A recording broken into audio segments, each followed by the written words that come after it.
Milenial itu antitesa orang tua mereka sendiri karena sistem yang ada saat ini menguntungkan semua orang tua atau generasi di atas mereka dan membuat milenial ingin mempunyai solusi ekonomi mereka sendiri. Sistem ekonomi milenial itu apa? Sharing, cashless, digital, dan rating comment. Mereka melawan hampir di semua lini sehingga Mas Yusuf Hadi pernah mengatakan milenial itu kill everything, membunuh semuanya. Apa yang dibunuh? Yang dibunuh adalah generasi di atasnya dan mereka menganggap apa yang digunakan generasi di atasnya tidak cool, tidak keren. Buktinya industri sabun batangan turun terus 10 tahun terakhir di mana milenial itu menggunakan sabun cair. Industri bir turun hingga 60% dibanding 15 tahun yang lalu di masa jayanya minuman bir karena milenial tidak ngebir, bahkan milenial tidak mabok. Olahraga golf itu dianggap mainan generasi tua, nggak cool. Buktinya golf viewer atau penonton golf itu turun hingga 25% dibanding masa jayanya 5 tahun yang lalu. Kredit card, milenial nggak pakai, mereka pakai digital money, e-money. Milenial itu tidak heboh belanja barang seperti generasi di atasnya yang suka nyetok. Mereka lebih instan, seperlunya dan senang dengan pengalaman. Kaum milenial itu sangat praktis, bahkan milenial itu membunuh kantor tempat kerja, membunuh dunia properti karena mereka menunda membeli properti, bahkan menunda nikah, bukan menunda pacaran mah mereka seneng. Secara ekonomi, milenial mempengaruhi 40% ekonomi dunia saat ini dan 5 tahun ke depan mereka akan melewati 70%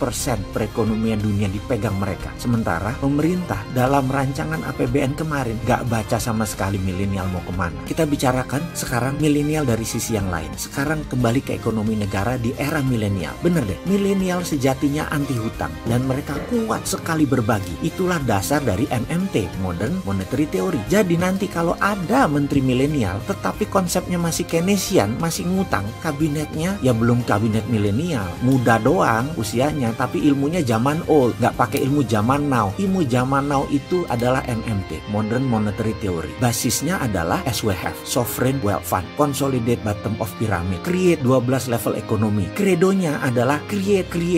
Itu adalah kredonya kaum milenial yang menggunakan MMT. Akan banyak perubahan ke depan karena penciptaan yang dilakukan dengan MMT, salah satunya misalnya baterai. Ini melawan hegemoni BBM. Secara singkat nih ya, kita mundur sebentar. Dunia ini terbagi dua kelompok besar, petahana atau incumbent. Mereka semua disponsori oleh perusahaan fossil oil, minyak bumi dan batu bara. Banyak negara dibuat bergantung dengan minyak bumi. Mereka masih mau berkuasa sampai 25 tahun ke depan, kalau perlu sampai 50 tahun ke depan. Sementara sisa dunia sudah mulai melawan, seperti kaum milenial, yaitu mereka anti plastik, pro lingkungan, anti batu bara. Kalau pemerintah Indonesia saat ini masih melindungi batu bara, masih pakai minyak bumi, masih pakai IMF, ditambah obor lagi. Kalau milenial yang MMT tidak, mereka pro baterai, anti plastik, pro printing money, pro project creation. Tapi belum bisa dilakukan karena incumbent nggak bisa move on pejabat-pejabatnya, masih kekunci IMF, masih kekunci sama obor Cina. Mesin Cina yang harus batu bara masih di nomor 1 kan. Kasihan ya kaum milenial, mesti nunggu lagi, kirain sudah bisa sekarang.